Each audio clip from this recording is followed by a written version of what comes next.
يا أبا عبد الله يا أبا عبد الله. الرجيم. بسم الله الرحمن الرحيم. الحمد لله رب العالمين. الحمد لله الذي هو الأول والآخر والظاهر والباطن وله الملك وله الحمد يحيي ويميت ويميت ويحيي وهو حي لا يموت بيده الخير وهو على كل شيء قدير. والصلاة والسلام على النبي الأمي القرشي الهاشمي المكي المدني الأبتحي التهامي العبد المؤيد والرسول المسدد المصطفى الأمجد المحمود الأحمد حبيب إله العالمين سيدنا ومولانا أبي القاسم محمد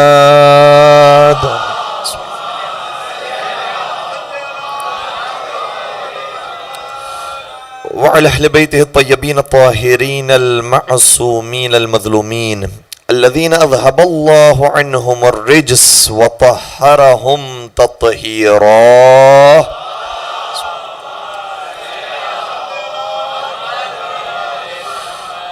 ولعنة الله على أعدائهم أجمعين. أما بعد فقد قال الله تبارك وتعالى في محكم كتابه المجيد وفرقانه الحميد. بسم الله الرحمن الرحيم. لقد كان لكم في رسول الله أسوة حسنة لمن كان يرجو الله واليوم الآخر وذكر الله كثيرا. درود پڑھ دیجئے محمد و آل محمد.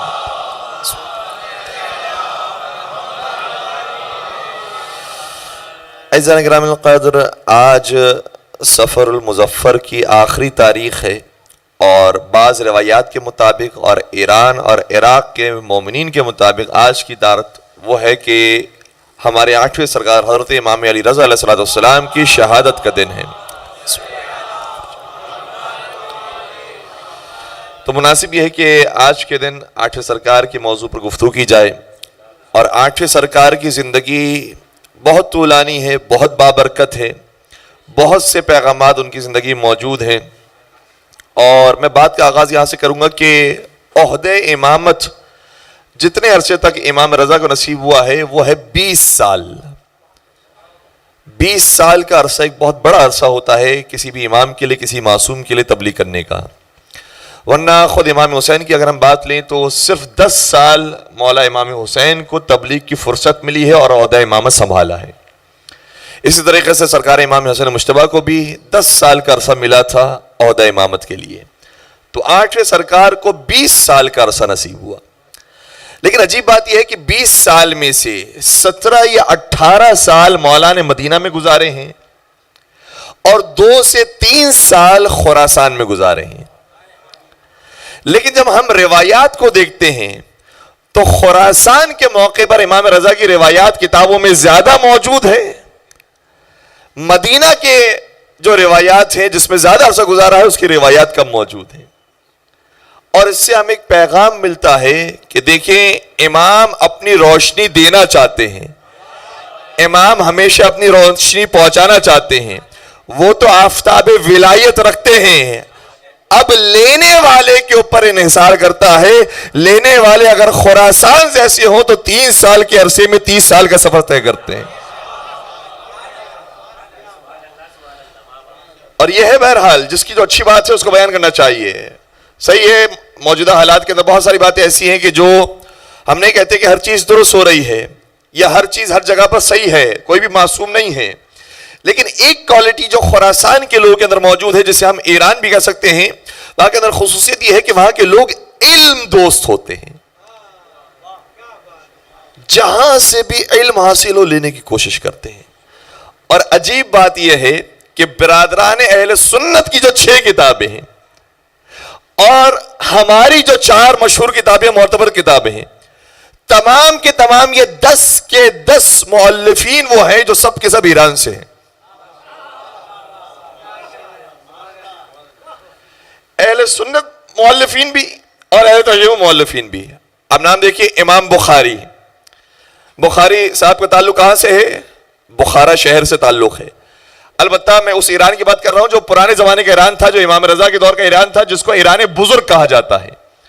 اس ایران کے اندر آج کا افغانستان بھی موجود ہے، آج کا ازبکستان بھی موجود ہے، آج کا ترکمنستان بھی موجود ہے، آج کا آذربائیجان بھی موجود ہے.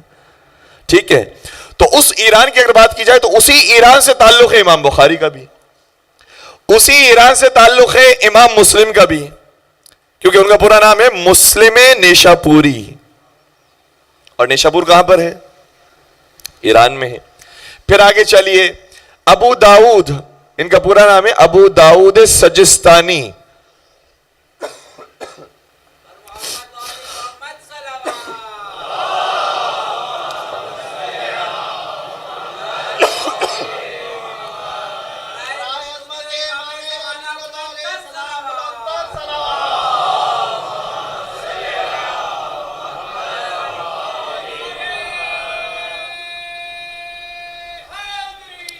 یا علی اللہم صلی علی محمد وآل محمد وعجل فرجہم. اور بہت تیزی سے میں آگے بڑھوں، ابن ماجہ جو چوتھے مؤلف ہیں سائے ستہ کے، وہ ہیں قزوین سے تعلق رکھتے ہیں. اور قزوین کہاں پر ہے؟ ایران میں. قزوین بھی ایران کے اندر ہے. ہمارے بہت بڑے بڑے علماء ہیں کہ جن کا نام آیت اللہ قزوینی ہے، بہت بڑے بڑے علماء ہیں کہ جن کے نام کے آخر میں قزوینی آتا ہے. پھر آگے چلیے، امام نسائی، ان کا تعلق بھی نساء سے ہے. نساء نیشاپور کے اندر موجود ہے، وہ محلہ جو نیشاپور کے اندر ہے. آگے چلیے، امام ترمذی بھی ترمذ سے تعلق رکھتے ہیں کہ جو ایران بزرگ کے اندر موجود تھا. پھر آئیے شیعہ مؤلفین کے اوپر، محمد بن یعقوب کلینی، ان کا تعلق شہر کلین سے ہے جو شہر قم سے بہت نزدیک ہے. ان کا تعلق بھی ایران سے ہے. شیخ صدوق علیہ رحمہ، ان کے والد بزرگوار کا نام باقاعدہ ابن بابوی قمی کہا جاتا تھا، اور خود بھی قمی کہلاتے ہیں. کہاں سے تعلق ہے؟ شہر قم سے، یعنی ایران سے. آگے چلیے، شیخ توسی، جو توس، یہ تو امام رضا علیہ السلام کا مدفن ہے، ان کا تعلق بھی ایران سے ہے. اور آپ دیکھتے جائیے گا بہت سارے علماء، چاہے اہل سنت برادران سے تعلق رکھتے ہوں یا ہمارے علماء کرام ہوں، سبھی کا تعلق آپ کو ایران سے ملے گا. بڑے بڑے نام آپ کو ایران سے ملیں گے. اس کا مطلب یہ ہوا کہ اگر کوئی شخص طلب رکھتا ہو کہ مجھے علم حاصل کرنا ہے، اگر بے چین ہوتا ہے علم حاصل کرنے کے لیے، تو پھر وہ یہ نہیں دیکھتا ہے کہ علم دینے والی ذات کون سی ہے، علم پہنچانے والی ذات کون سی ہے. پھر جو بھی علم دینے کی کوشش کرتا ہے وہاں سے وہ علم لینے کی کوشش کرتے ہیں. اتفاق کی بات ایسی ہے کہ ہم ایران کے اندر موجود تھے، ایک ٹیکسی ڈرائیور تھے ہمارے ساتھ بیٹھے ہوئے تھے، وہ گاڑی چلا رہے تھے. تو گاڑی چلاتے رہے تو انہوں نے سوال کیا کہ آپ کے عالم دین ہیں، آپ کے طالب علم ہیں؟ میں نے کہا جی ہم طالب علم ہیں. تو انہوں نے کہا کہ میرا دل بھی وہاں چاہتا ہے کہ میں تاریخ اسلام پڑھوں. میں نے کہا ماشاءاللہ بہت اچھی بات ہے، آپ کا دل چاہ رہا ہے تاریخ اسلام پڑھیں، بڑی اچھی بات ہے. کہنے لگے لیکن اس لیے نہیں کہ میں تاریخ اسلام پڑھوں تو اس پر عمل کروں، بلکہ اس لیے تاکہ میں تاریخ اسلام پڑھ کر عالم کہلاؤں، جب محفل کے اندر بیٹھا ہوں تو یہ نہ سمجھا جائے کہ میں جاہل و نادان ہوں. ٹھیک ہے، تو اتنا علم سے شغف موجود ہے، اتنا علم سے دوستی موجود ہے. اور یہ علم سے دوستی ہمیں ایک پیغام بھی دیتی ہے کہ دیکھیں ایرانیوں کی زبان عربی نہیں ہے، قرآن عربی زبان میں ہے، احادیث عربی زبان میں ہے، معصومین کے فرامین عربی زبان میں ہیں. عرب نہ ہونے کے باوجود بھی ایرانیوں نے اتنی ترقی کی کہ جتنے بھی عربی اور عجمی علماء ہیں اس میں سر فہرست ایرانی دکھائی دیتا.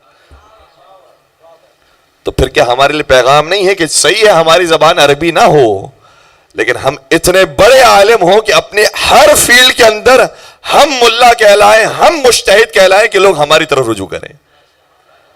اور ضرورت ہے ہمارے یہاں پر جو نوجوان ہیں الحمدللہ جاتے ہیں، تعلیم حاصل کرتے ہیں، قم جاتے ہیں، نجف جاتے ہیں، بہت اچھی بات ہے، تعلیم حاصل کریں، لیکن تعلیم حاصل کرنے کے بعد اتنی تعلیم حاصل کریں کہ پھر وہ پاکستان کے مجتہد کہلائیں.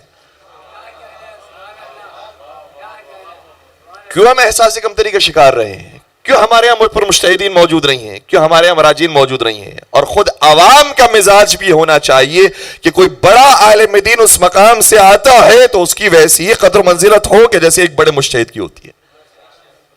اس کا ویسا ہی احترام بھی ہونا چاہیے. آیت اللہ علوی غرگانی کے پاس ایک مرتبہ موجود تھے, طالب علم ان کے خدمت میں حاضر تھے, تو انہوں نے ایک پیغام دیا. انہوں نے کہا کہ قرآن کریم کی آیت یہ ہے کہ فَلَوْلَا نَفَرَ مِن كُلِّ فِرْقَةٍ مِّنْهُمْ طَائِفَةٌ لِيَتَفَقَّهُوا فِي الدِّينِ وَلِيُنذِرُوا قَوْمَهُمْ إِذَا رَجَعُوا إِلَيْهِمْ لَعَلَّهُمْ يَحْذَرُونَ.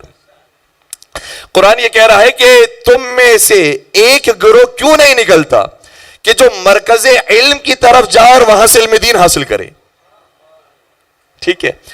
پھر انہوں نے کہا قرآن یہ کہہ رہا ہے جب علم حاصل کر لو وَلِيُنذِرُوا قَوْمَهُمْ, پھر اپنے قوم کی طرف پلٹو اور انہیں انذار کرو.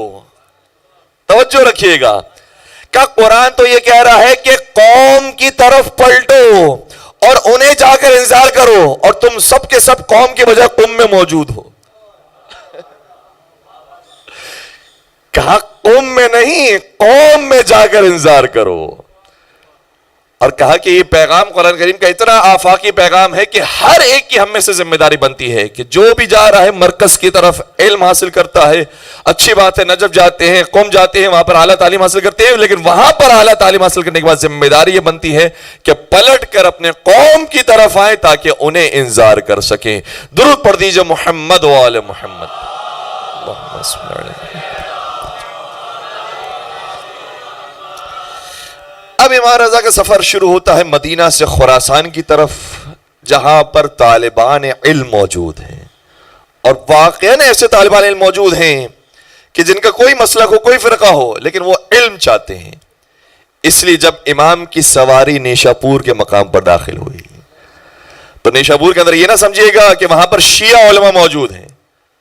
وہاں پر شیعہ علماء نہیں ہیں, سارے برادران اہل سنت کے علماء موجود ہیں. اور انہوں نے درخواست کی فرزند رسول ایک مرتبہ آپ اپنے جد کی حدیث سنا دیجئے. اور امام کو اتنا مجبور کیا گیا. کتنی تعداد موجود ہے؟ 20,000 مسلمانوں کی اور 20,000 علماء کرام کی تعداد موجود. البتہ لکھنے والوں نے 30,000 تک بھی لکھا ہے, بڑی تعداد بھی لکھی ہے, لیکن اوسطاً تعداد 20,000 کی ہے. 20,000 لوگ سننے والے ہیں کیا؟ حدیث رسول. تڑپ محسوس کیا آپ نے؟ کتنی پیاس ہے, ہمیں حدیث رسول سننی ہے. اور امام کی سواری ان کے درمیان آ کر رکتی ہے, اور امام حدیث رسول سنانا چاہتے ہیں, امام حدیث رسول بیان کرنا چاہتے ہیں. انہوں نے کہا کہ فرزند رسول ہمیں صرف حدیث رسول نہیں سننی ہے, ہمیں چہرہ رسول بھی دیکھنا ہے.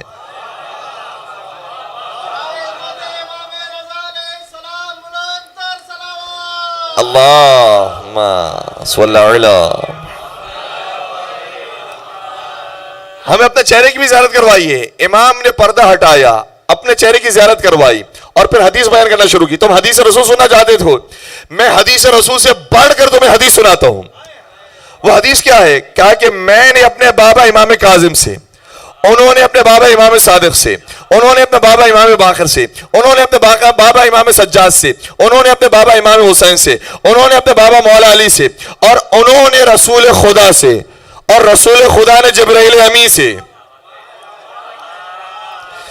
اور بعض روایتوں کے مطابق میں دیکھ کر آپ کی خبر کر رہا ہوں, جبرائیل نے میکائیل سے, میکائیل نے اسرائیل سے, اسرائیل نے اسرافیل سے, اور اسرافیل نے خدا سے یہ سنا کہ پروردگار ارشاد فرماتا ہے کلمۃ لا الہ الا اللہ حسنی فمن دخل حسنی امن من عذابی. پروردگار یہ ارشاد فرماتا ہے کہ کلمہ لا الہ الا اللہ میرا قلعہ ہے, جو اس قلعے میں داخل ہو گیا وہ میرے عذاب سے محفوظ ہو گیا.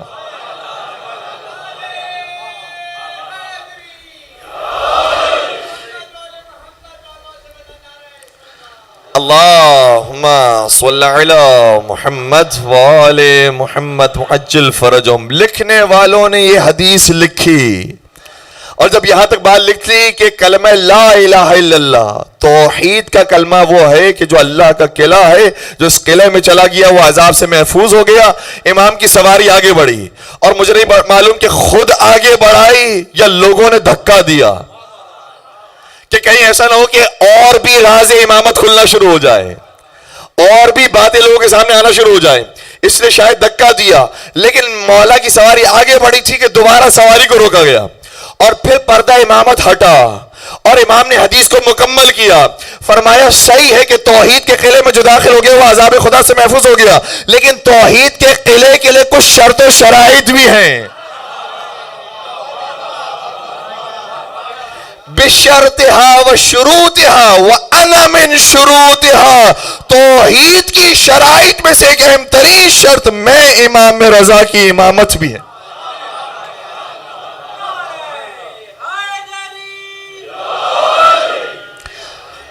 اور الحمدللہ یہ ہمارے اماموں کا اور یہ ہماری احادیث کا کمال ہے کہ جس کو سننے والے کم از کم 20,000 ہوتے ہیں اور کبھی 1,20,000 ہوتے ہیں. وہ نہیں ہوتے ہیں کہ جو گوشے کے اندر رسول کی زبان سے یہ جملہ کہہ دے کہ پیغمبر نے فرمایا تھا نحن معاشر الانبیاء لا نورث ما ترکناہ صدقہ, ہم گروہ انبیاء وہ ہوتے ہیں جو میراث چھوڑ کر نہیں جاتے. ہم اس حدیث کو بیان کرتے ہیں کہ جس کو سننے والے ہزاروں کے اندر ہوں. الحمدللہ ہم اس حدیث کے ماننے والے ہیں, اور اس حدیث کو علماء اہل سنت نے بھی اپنی کتابوں میں لکھا ہے. شیخ سلیمان قندوزی حنفی نقشبندی نے اپنے کتاب یناب المودہ کے اندر اس حدیث کو لکھا ہے, اور پورا لکھا کہ توحید کی شرط ہے اور ایک شرط امامت بھی ہے. اور جب شرط امامت ختم ہو جائے تو مشروط خود بخود ختم ہو جاتا ہے. جو امامت تک نہ پہنچ سکا وہ توحید تک بھی نہیں پہنچ سکتا. توحید تک پہنچنے کے جو راستہ جاتا ہے وہ امامت سے ہو کر جاتا ہے. ٹھیک ہے, ایک حدیث یا علی, تو ایک حدیث وہ ہے جو سبھی نے اپنی کتابوں کے اندر لکھی ہے, شیعہ و سنی ہوں. ایک اور حدیث آپ کی خدمت بیان کر رہا ہوں جو ایک بہت بڑے عالم دین ہے, ان کا تعلق بھی اتفاق سے ایران سے ہے. حاکم نیشاپوری, جن کی بڑی مشہور کتاب ہے المستدرک. ان کی ایک اور کتاب ہے کہ جو انہوں نے شہر نیشاپور کے بارے میں لکھی, تاریخ نیشاپور. ٹھیک ہے, اس کے اندر تاریخ نیشاپور لکھی. اس کتاب کے اندر ایک امام رضا کا جملہ لکھتے ہیں, کیا کمال کا جملہ ہے. اور یہی حدیث ہماری کتابوں کے اندر بھی موجود ہے, لیکن لطف تو یہ ہے کہ دوسروں کی زبان سے فضائل امام رضا کو سنا جائے. کہتے ہیں امام رضا نے شاہ فرمایا, اور لکھنے والے نے جب لکھا تو یہ لکھا قال الرضا رضی اللہ عنہ. اس کا مطلب یہ ہوا کہ اپنے عقیدے کا بھی اظہار کر دیا. کوئی یہ نہ کہے کہ یہ شیعہ ہو کر حدیث لکھ رہا ہے.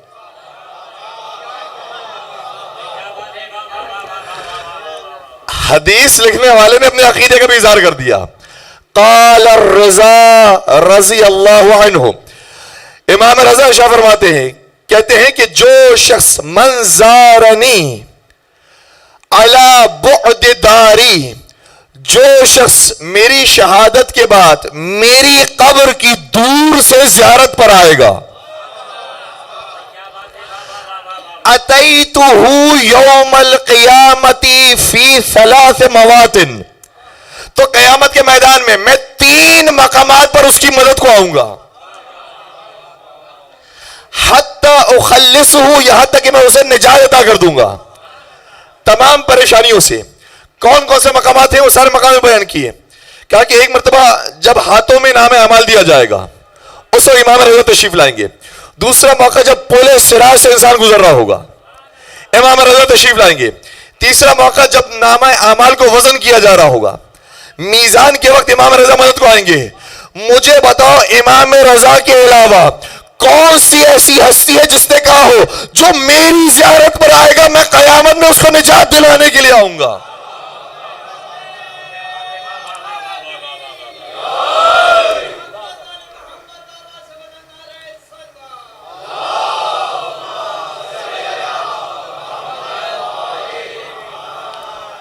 بتائیے کوئی اور ہستی.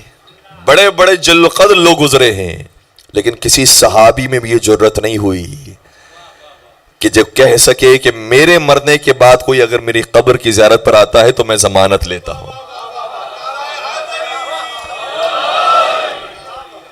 کسی میں یہ جرت نہیں ہوئی.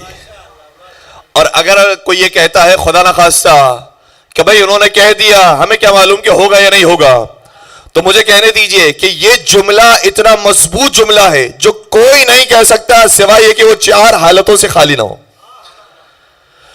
4 حالتوں میں سے کوئی ایک حالت اس کے اندر موجود ہوگی. اب مجھے بتا دیجئے آپ کا فیصلہ ہے.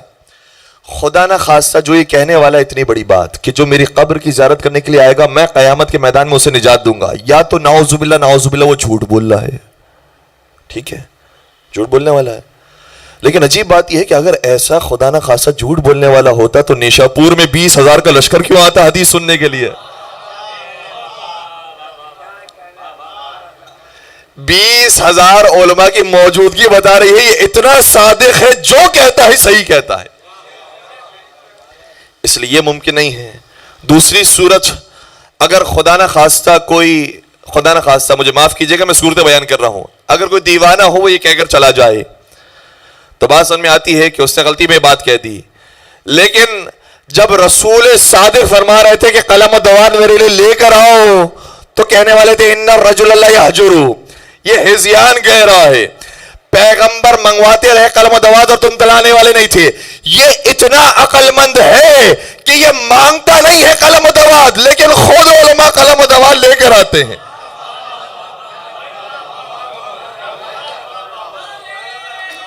سلامت رہیں, سلامت رہیں جی. اللہم صلی علی محمد وآل محمد وعجل فرجہم. اور ایک اور جملہ بھی آپ کی خدمت ہدیہ کرو. امام احمد ابن حنبل یہ کہتے ہیں, اور یہی جملہ ابا سلط ہروی کا بھی ہے, کہتا ہے کہ جس سلسلے کو امام رضا نے حدیث سلسلۃ الذہب میں بیان کیا ہے, اگر اس سلسلے کو دیوانے پر پڑھ دیا جائے تو وہ عاقل ہو جائے. جس کے نام کی یہ شان ہو, جس کے نام کی یہ شان ہو کہ جو دیوانوں کو عقل مند بنا دے, خود اس ذات کی کیا شان ہوگی. اس لیے دوسری صورت بھی ممکن نہیں ہے. اب باقی 2 ہی صورتیں بچتی ہیں. یا تو یہ جو کہہ رہا ہے کہ میں قیامت کے میدان میں تمہاری شفاعت کروں گا, تمہیں نجات دوں گا, یا تو اس کا ڈائریکٹ لنک ہوتا ہے خدا سے, یہ خدا تک پہنچاتا ہے انسان کو, اس کا تعلق خدا تک ہے. یا اگر خدا تک نہیں ہے تو چوتھی صورت یہ بنتی ہے کہ یہ جو کہہ رہا ہے اس نے حدیث رسول میں سنا ہے کہ میرا 8واں بیٹا وہ ہوگا, اگر تم اس کی زیارت پر جاؤ گے تو میں کہتا ہوں کہ وہ تمہاری شفاعت کروائے گا.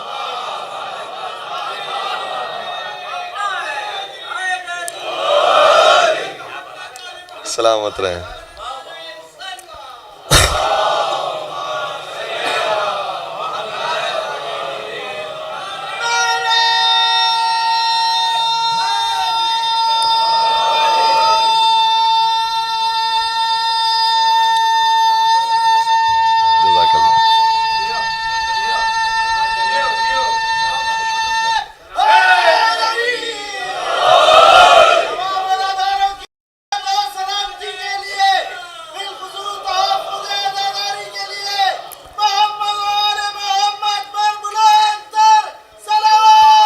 اللہم صلی علی محمد وآل محمد وعجل فرجہم. امام رضا یہ ضمانت لیتے ہیں میں نجات دوں گا اگر کوئی میری زیارت پر آیا ہے. اور پھر امام رضا کا یہ پورا سفر اتنا خوبصورت ہے. غلاموں کے ساتھ سفر کیا تھا, کیونکہ رجا بن ابی ضحاک جو مامون کی طرف سے امام کو لینے کے لیے آیا تھا, غلاموں کے ساتھ آیا تھا, مامون کے نوکروں مامون کے ملازموں کے ساتھ آیا تھا کہ امام رضا کو لے کر ہی جانا ہے مدینہ سے توس. رجا بن ابی ضحاک یہ کہتا ہے جب میں مامون کے پاس پہنچا تو مامون نے مجھ سے سوال کیا کہ تو نے اس سفر میں امام رضا کو کیسا پایا. کہا کہ میں نے ایسا پایا کہ انہوں نے اپنے سفر کے دوران سارے غلاموں کو اپنا ایسا شیدائی بنا لیا تھا کہ اگر یہ غلام سنتے کہ امام نے حکم دیا ہے کہ میری گردن اڑا دو تو یہ اڑا دیتے. کیا ایسا کیا کیا علی ابن موسیٰ رضا نے؟ کہا کہ جب ہمارے سفر کا آغاز ہوا ہم نے امام کو اونٹ پر سوار کروایا تھا, اماری پر سوار کروایا تھا, اور ہم لے کر جا رہے تھے, تو امام کچھ ہی فاصلہ طے کرنے کے بعد غلاموں سے مخاطب اور کہنے لگے, تم کافی دھوپ میں چل رہے ہو, اب تم سوار ہو جاؤ, ہم پیدل چلتے ہیں.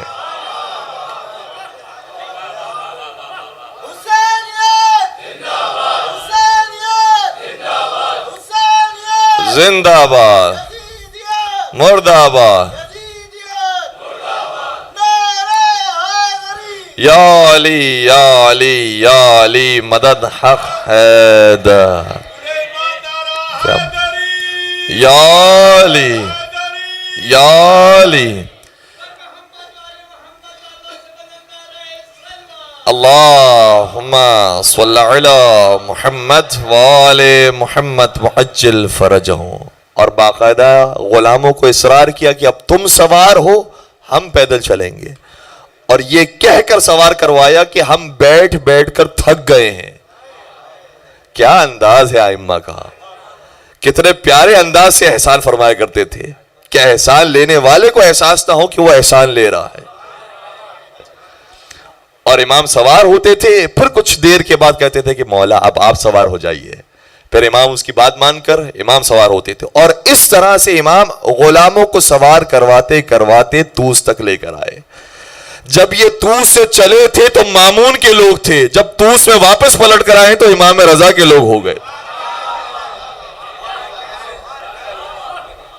امام رضا کے چاہنے والے ہو گئے تھے. اور مامون کی سیاست یہ تھی کہ دیکھیں پوری بنیاد جو کھڑی ہوئی ہے اب خلافت کی, پہلے خلیفہ بنی امیہ تھے, پھر بعد میں خلفائے بنی عباس آ گئے. اور عجیب بات ہے کہ جب تک خلفائے بنی امیہ تھے بعض مسلمان انہیں حق پر سمجھتے تھے, جب اگلے دن خلافت بنی عباس کا آغاز ہوا تو ان کو حق پر سمجھنے لگے. میں اس بات کو اس طرح سے بیان کروں, جب تک خلفائے بنی امیہ تھے بنی عباس کہتے تھے کہ خلفائے بنی عباس غلط ہیں, تو مسلمان کہتے تھے کہ خلفائے بنی امیہ صحیح ہیں. جب خلفائے بنی امیہ چلے گئے, خلافت بنی عباس کا آغاز ہوا, تو خلفائے بنی امیہ نے کہنا شروع کیا خلافت بنی عباس غلط ہے. بعض مسلمانوں نے کہا کہ خلفائے بنی عباس صحیح ہیں. مجھے سمجھ میں نہیں آیا, جب تک خلفائے بنی عباس یہ کہہ رہے تھے کہ بنی امیہ غلط ہیں تو تم کہتے تھے کہ خلفائے بنی عباس صحیح نہیں کہہ رہے, اور جب حکومت میں آ گئے تو کہتے اب خلفائے بنی عباس صحیح کہہ رہے, خلفائے بنی امیہ صحیح نہیں کہہ رہے. اس کا مطلب یہ ہوا کہ آپ کا معیار حق اور باطل کا, سچ اور جھوٹ نہیں ہے, آپ کا معیار حکومت ہے. جو حکومت میں ہوتا ہے وہی سچا ہوتا.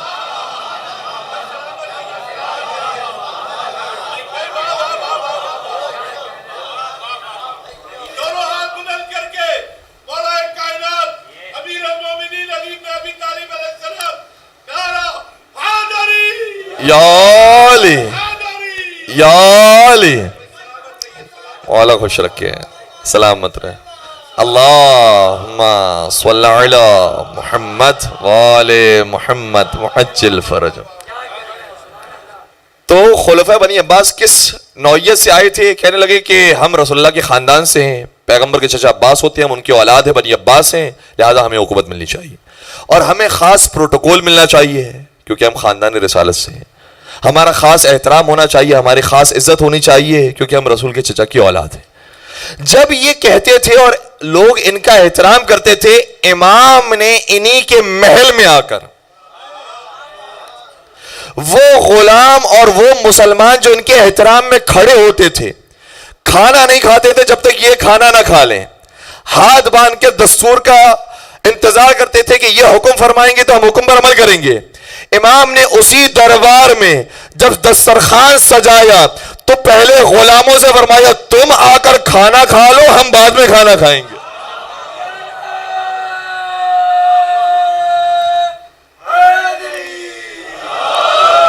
دنیا والوں نے کہا جب رسول کے چچا کی اولاد اپنا اتنا احترام کرواتی ہے تو خود اولاد رسول کو کتنا احترام کروانا چاہیے. پھر پھر کیا وجہ ہے کہ انہوں نے یہ احترام نہیں کروایا؟ کسی نے آ کر کہا کہ مولا آپ کا جو مقام مرتبہ ہے وہ ہمارا مقام نہیں، آپ کی جو شان ہے وہ ہماری شان نہیں۔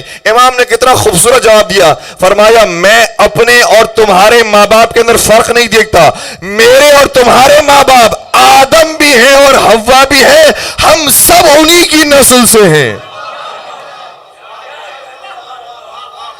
اور اگر کوئی احترام کا معیار ہے تو وہی معیار ہے جو قرآن کا معیار ہے، ان اکرمکم عند اللہ اتقاکم، خدا کے نزدیک وہی قابل احترام ہے جو زیادہ متقی ہو۔ اب جہاں پر تجھے تقوی دکھائی دے بس اسی کا ہی احترام کرنا۔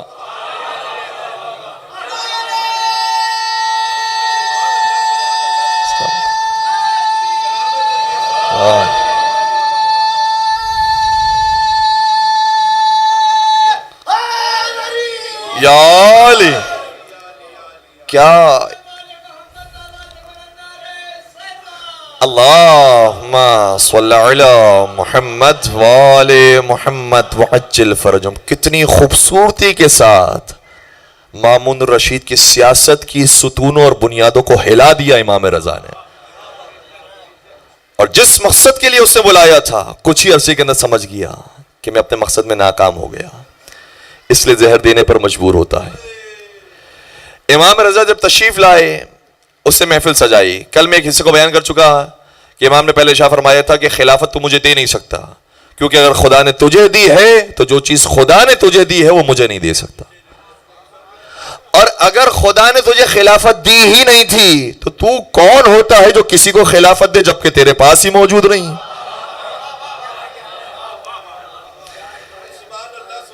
پھر حالات ایسے پیدا ہوئے کہ امام کو مجبور کیا کہ آپ اگر خلافت کو قبول نہیں کرتے تو آپ کو کم از کم ولایت عہدی کو قبول کرنا ہوگا۔ امام رضا نے ولایت عہدی کو قبول فرمایا، لیکن شرط رکھی۔ اللہ اکبر۔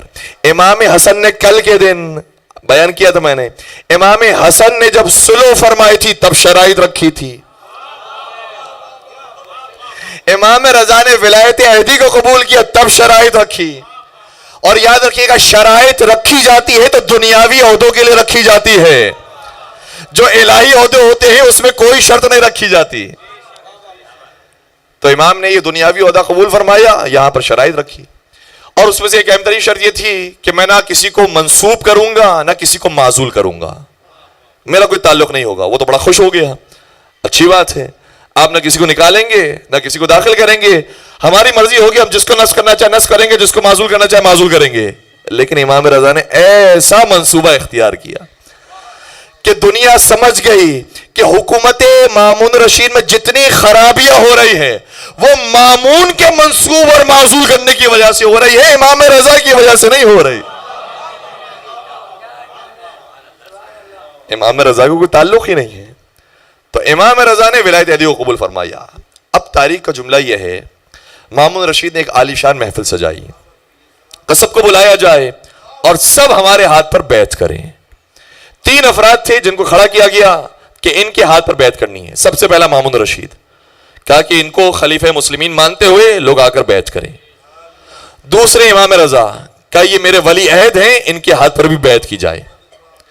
تیسرے فضل ابن سہل جو مامون کا وزیر تھا، کہ اس کے ہاتھ پر ایک بیعت کی جائے کیونکہ یہ وزیر ہے۔ لوگ جمع ہوئے، اشراف جمع ہوئے، بڑے بڑے پڑھے لکھے لوگ، بڑے بڑے صاحبان منصب جمع ہوئے اور آ کر بیعت کرنے لگے۔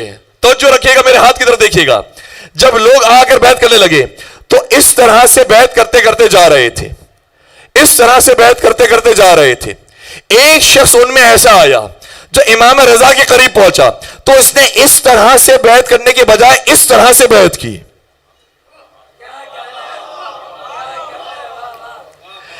اس طرح سے بیعت کرنے کے بجائے اس طرح سے بیعت کی۔ امام رضا مسکرانے لگے اور مسکرا کے فرمانے لگے، تو جس طرح سے بیعت کر رہا ہے وہ بیعت کا صحیح طریقہ ہے، باقی جتنے لوگ بیعت کرنے کے لیے آئے تھے وہ بیعت کرنے کے لیے توڑنے کے لیے آئے تھے۔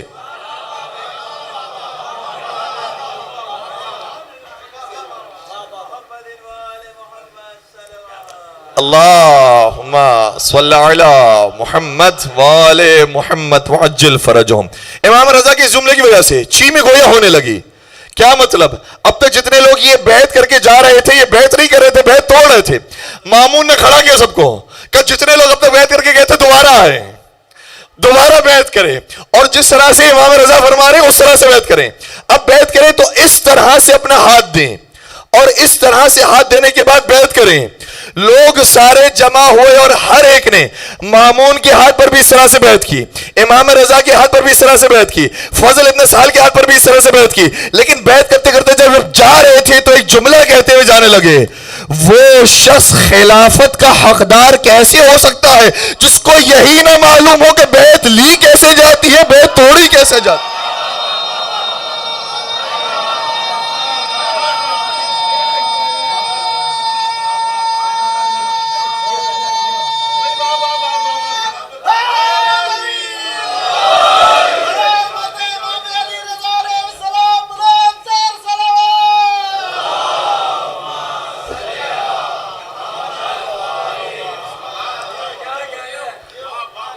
جس کو یہی نہ معلوم ہو کہ بیعت لی کیسے جاتی ہے اور بیعت توڑی کیسے جاتی ہے، وہ خلافت کا حقدار کہاں سے ہو سکتا ہے. تو کئی موقع آئے جس میں امام رضا نے اپنے مقام کو، اپنی شان کو بیان کیا، اور اسی لیے خطرہ محسوس ہوا مامون الرشید کو.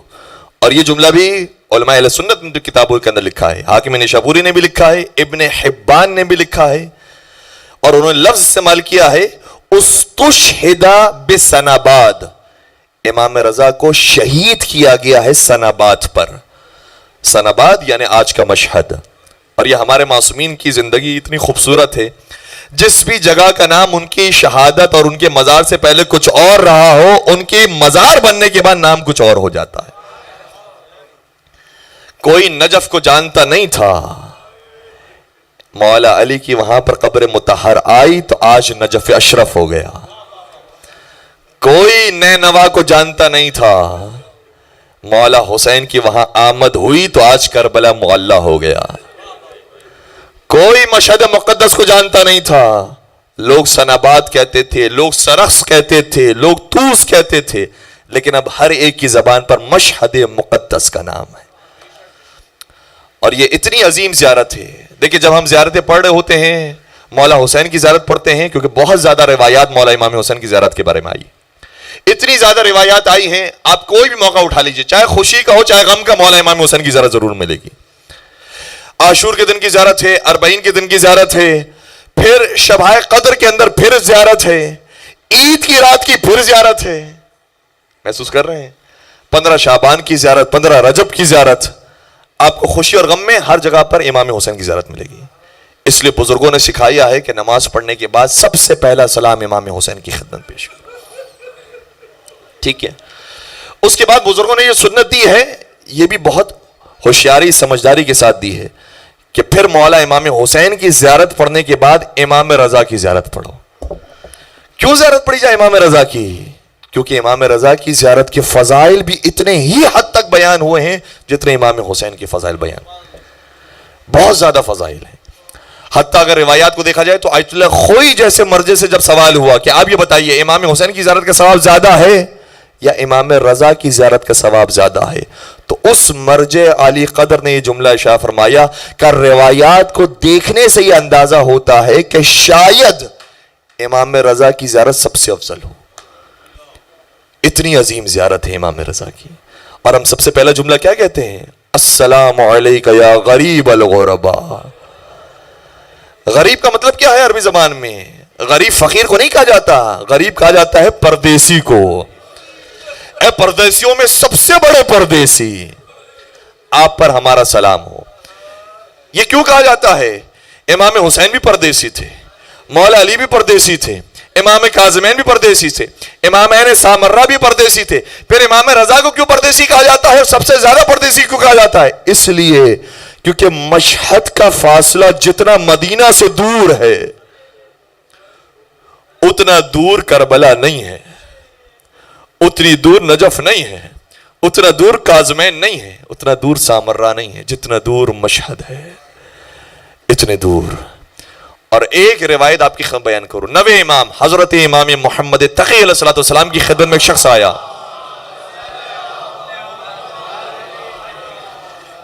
کہنے لگا کہ مولا میں نے سنا یہ ہے کہ آپ کے پدر بزرگ کی اگر کوئی زیارت پر جاتا ہے تو اسے 1000 حج کا ثواب ملتا ہے جو قبول ہو چکے ہو. 1000 کو معمولی نہ سمجھیے گا. ایک حج کے لیے جتنا پیسہ خرچ ہوتا ہے, جتنا وقت صرف ہوتا ہے, جتنی محنت مشقت ہوتی ہے, 10 حج کی بات نہیں ہو رہی, 20 کی بات نہیں ہو رہی, 50 کی نہیں, 100 کی نہیں, 200 کی نہیں, 1000 حج کا ثواب ایک زیارت امام رضا کے لیے ملتا. سنیں گے امام تقی نے کیا جواب دیا.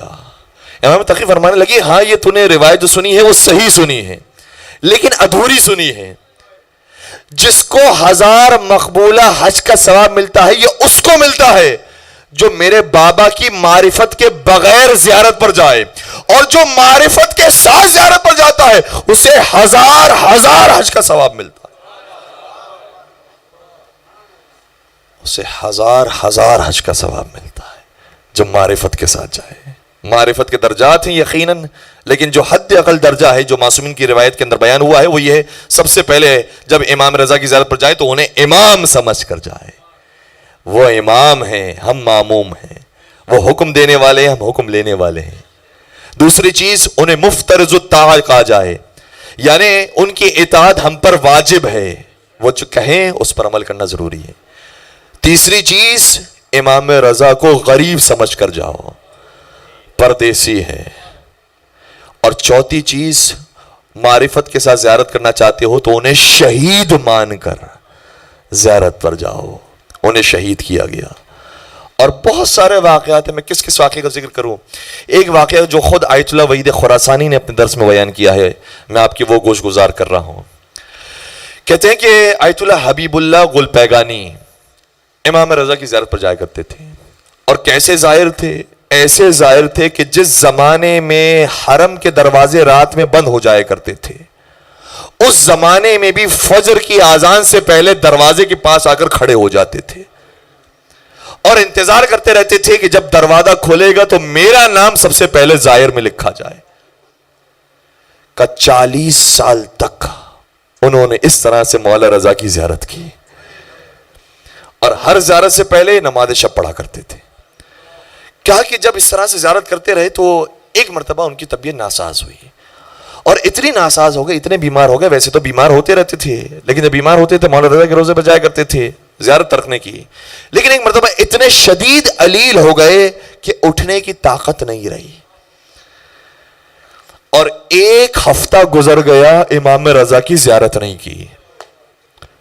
جو بار بار جانے والا ہو نا اسے اندازہ ہوتا ہے, جو بار بار کربلا جانے والا ہو نا, جب 1 سال کربلا جانے نہ ملے پھر اندازہ ہوتا ہے. جو بار بار حج پر جانے والا ہو, ایک مرتبہ حج کرنا نہ ملے. اسی لیے تو ہم مولا امام حسین کے حج کے چھوڑنے پر روتے ہیں. امام حسین وہ تھے جنہوں نے اپنی زندگی میں 20 حج کیے تھے, یہ 21واں حج تھا جو امام حسین کو کرنے نہیں دیا گیا. تو جو بار بار جاتا رہتا ہے اس کی کیفیت اور ہوتی ہے. جب 1 ہفتے تک امام رضا کی زیارت نہیں کر سکے, ایک مرتبہ اپنے گھر کی کھڑکی کھولی اور کھڑکی سے امام رضا کی گنبد کو دیکھا. دیکھتے جاتے تھے, روتے جاتے تھے, اور روتے روتے کہتے جاتے تھے اے مولا رضا, میں خود آپ کی زیارت کرنے کے لیے آیا کرتا تھا اور سب سے پہلا ظاہر ہوا کرتا تھا. اب آپ نے مجھے نہیں معلوم کیوں شرف زیارت سے محروم کر دیا ہے. آپ جب تک مجھے اذن زیارت عطا نہیں کریں گے اس وقت تک میں کچھ کھاؤں گا نہیں, میں کچھ لوں گا نہیں. اور یہ کہتے کہتے اور روتے روتے نیند آ گئی, بغیر کھائے پیے سو گئے. جب سو گئے نا تو خواب میں مولا رضا تشریف لائے.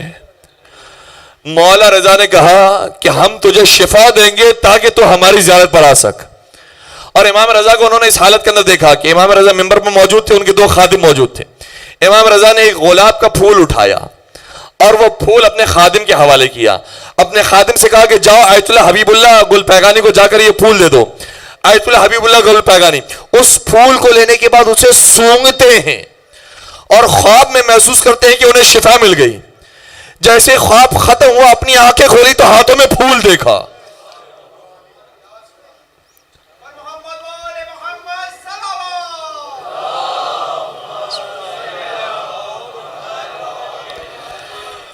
اور دیکھا کہ اب کمزوری دور ہو گئی ہے, اب طاقت آ گئی ہے, اور کہا کہ میں اسی وقت مولا رضا کی زیارت پر پہنچا. آیت اللہ وحید خراسانی بیان کر رہے ہیں. کہا اسی وقت میں جب مولا رضا کی زیارت پر پہنچا تو میں نے کیا دیکھا کہ بہت سے حاجت مند, بہت سے مریض میرے قریب آ کر کہتے وہ پھول لے کر آؤ جو مولا رضا نے تجھے دیا ہے.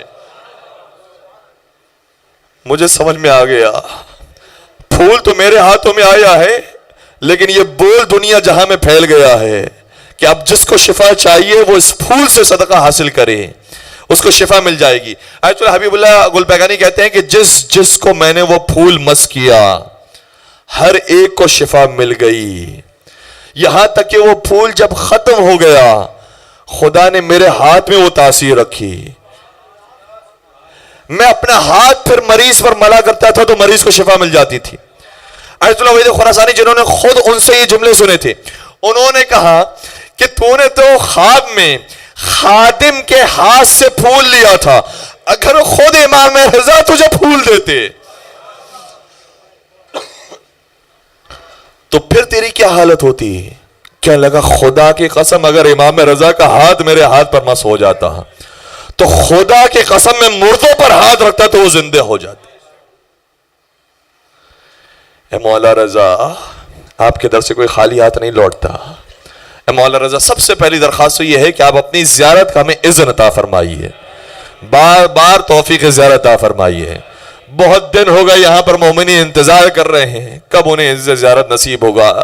ایک مرتبہ مشہد مقدس کی پھر سے زیارت عطا فرمائیے. اور مشہد مقدس کی زیارت کا اعجاز یہ ہے کہ اتنی خوبصورت زیارت ہے, انسان کا ہر امام کے روزے کے اندر جانے کے بعد دل تھوڑا سا غمگین ہو جاتا ہے.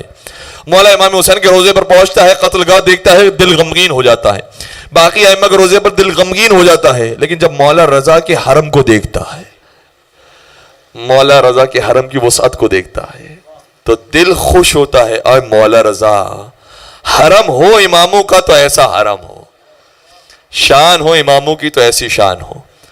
کیا زائروں کی تعداد ہے, کیا محبوں کا انداز ہے, ایسی تعداد ہو, ایسا عشق ہو.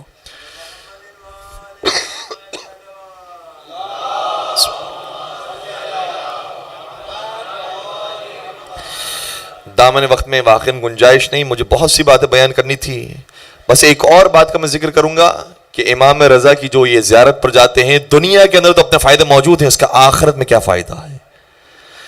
ایک بہت بڑے عالم دین آیت اللہ شیخ مرتضی حائری, آپ نے یقیناً ایک عالم دین کا نام سنا ہوگا جو مؤسس حوزہ علمیہ قم تھے, آیت اللہ عبد الکریم حائری, شیخ عبد الکریم حائری. ان کے فرزند کا نام ہے شیخ مرتضی حائری. یہ استاد ہیں آیت اللہ خامنائی کے, اور یہ ہم عصر تھے اور کلاس فیلو تھے آیت اللہ مرشی نجفی کے, آیت اللہ محمود مرشی نجفی کے. ان دونوں نے جن دونوں کی آپس میں دوستی تھی, آیت اللہ مرشی نجفی اور آیت اللہ شیخ مرتضی حائری, ان دونوں نے آپس میں طے کیا تھا کہ جس کی بھی وفات پہلے ہو جائے وہ جانے کے بعد مجھے اس دنیا میں آ کر یہ خبر دے گا کہ اس دنیا کا حال کیا ہے. بات پہنچ رہی ہے, مشکل تو نہیں ہو رہی, بات کو ختم کر دوں.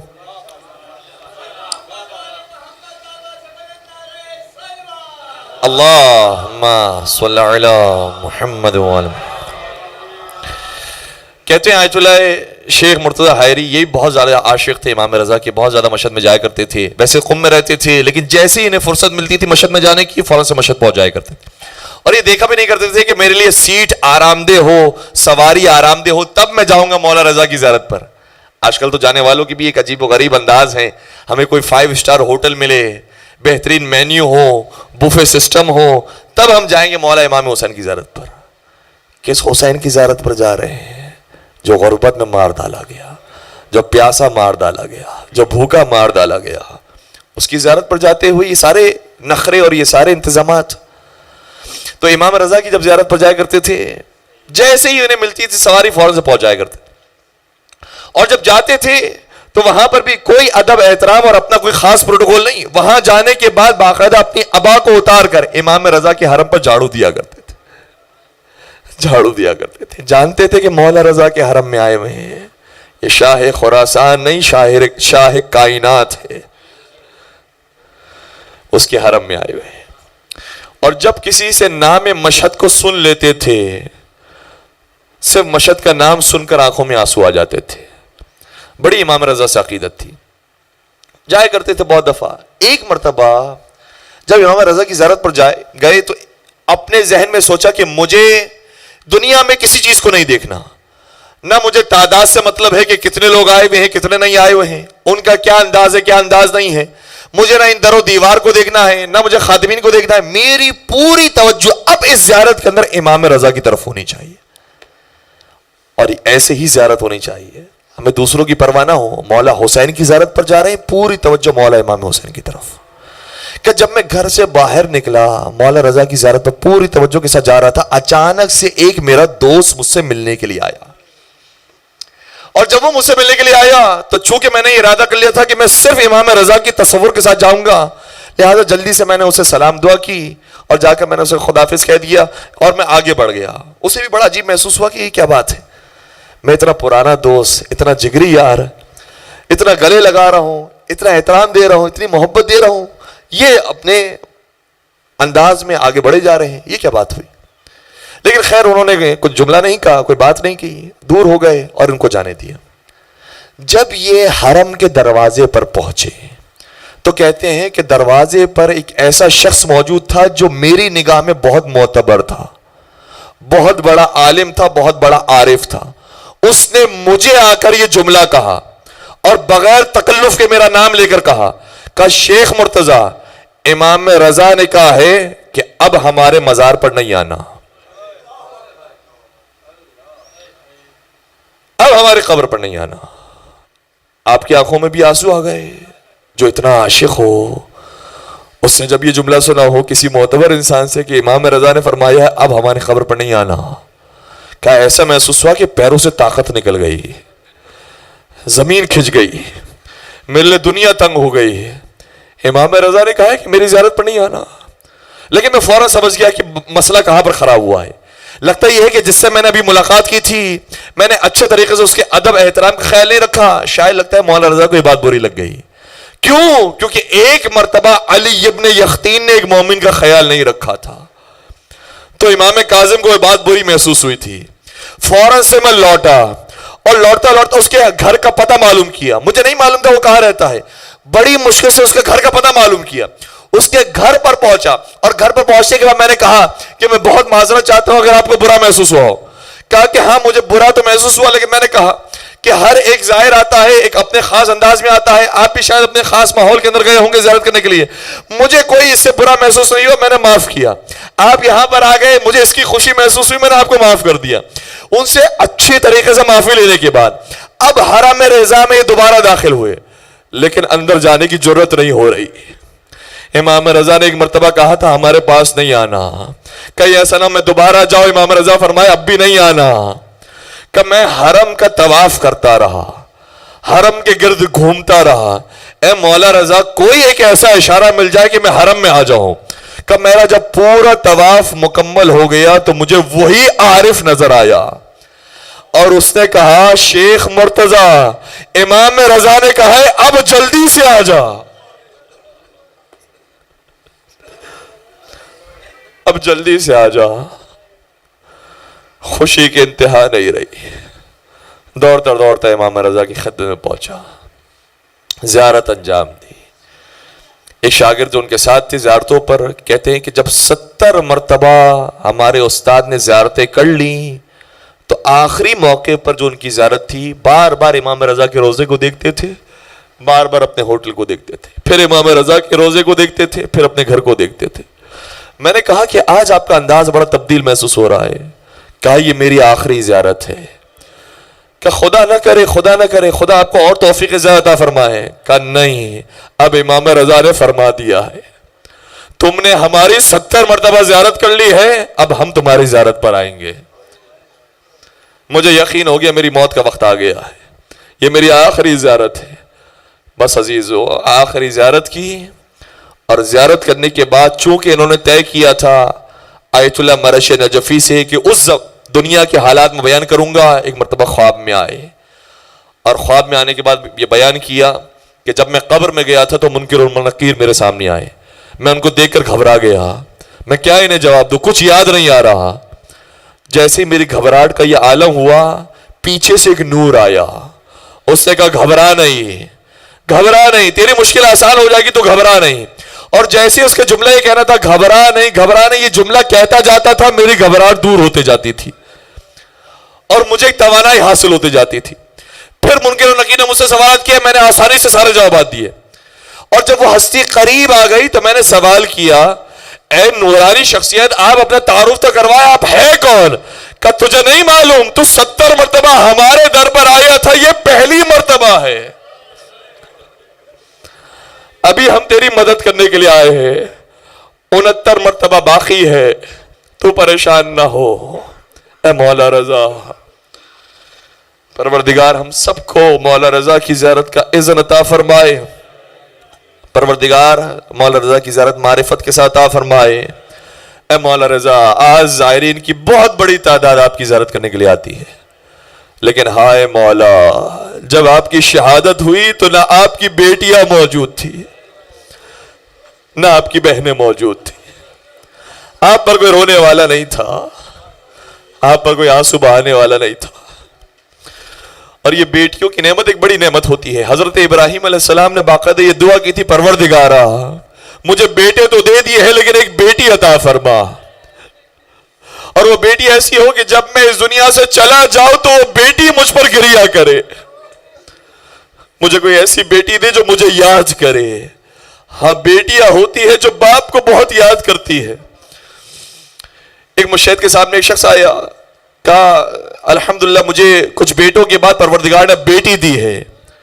مجتہد نے یہ کہا کہ اب خدا نے تجھے باپ بنایا ہے, بیٹے ہونے کے بعد تجھے احساس نہیں ہوتا کہ تو باپ بنا ہے, بیٹی ہوتی ہے نا تو تجھے پتا چلتا ہے کہ تو باپ بن گیا. میں کہا ہوگا مولا رضا, صحیح ہے کہ اس موقع پر آپ کی بیٹیاں موجود نہ تھی, آپ کی بہنیں موجود نہ تھی, لیکن الحمدللہ آج زائرین کی بہت بڑی تعداد موجود ہے. مگر میں قربان ہو جاؤں اس مادر گرامی کے, اس بنت رسول کے جس کی بیٹیاں تو موجود تھی.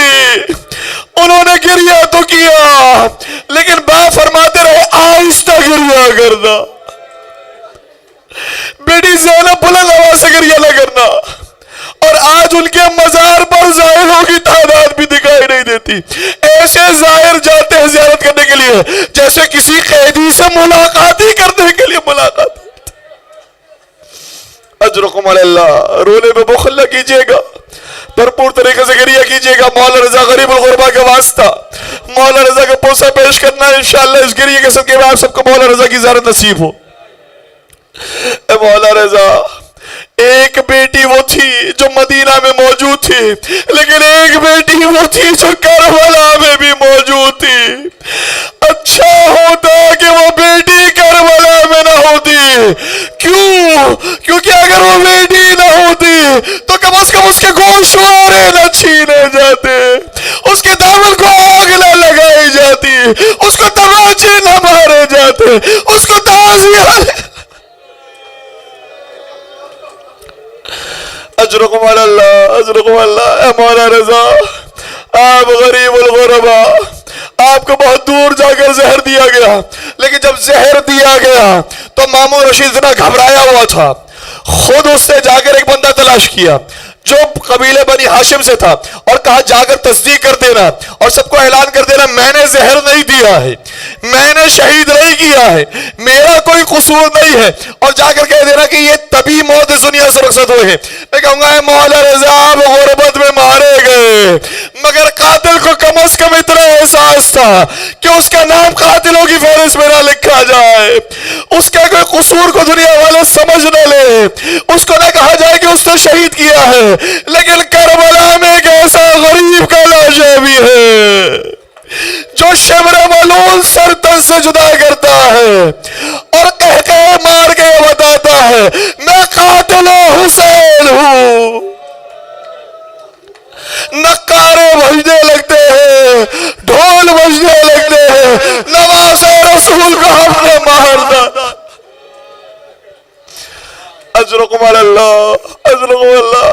اے ائمہ اسلام، آپ کتنے غربت کے ساتھ شہید ہوئے۔ اے مولا رضا، آپ کی غربت بہت زیادہ ہے، لیکن آج غربت کے باوجود بھی زائرین موجود ہیں، آپ کی زیارت کرنے کے لیے لوگ آ رہے ہیں۔ لیکن میں قربان ہو جاؤں بی بی فاطمہ زہرا پر، ائمہ بقیع پر، جن کی زیارت کرنے کے لیے لوگ پہنچتے ہیں تو تاریکی میں زیارت کرنے کے لیے جاتے ہیں، ایسے ایک دوسرے کو دیکھ کر جاتے ہیں کہ کوئی شکایت کرنے والا نہ ہو، ایسے ایک دوسرے کو انجان بن کر جاتے ہیں کہ کوئی پہچاننے والا نہ ہو، ہم سیدہ کے ماننے والے۔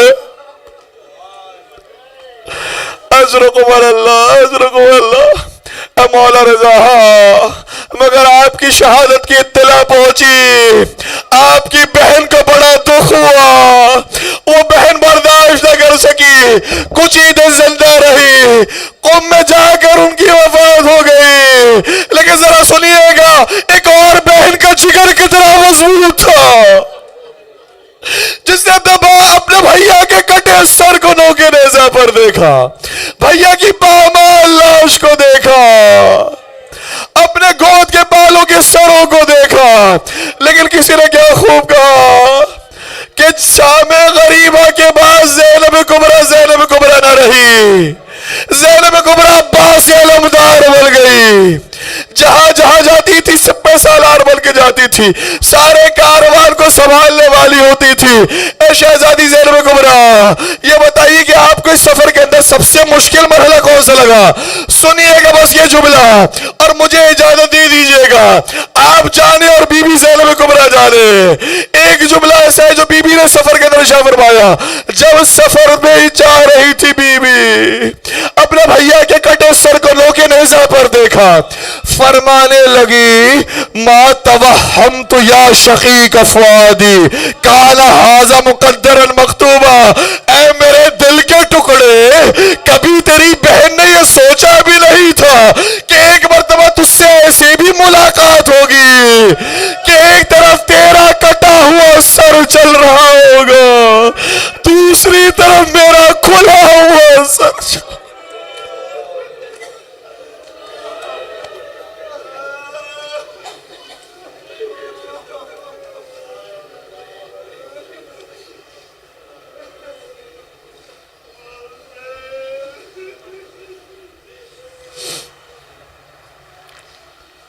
الا ولعنت اللہ علی القوم الظالمین وسيعلم الذین ظلموا ای منقلب ینقلبون۔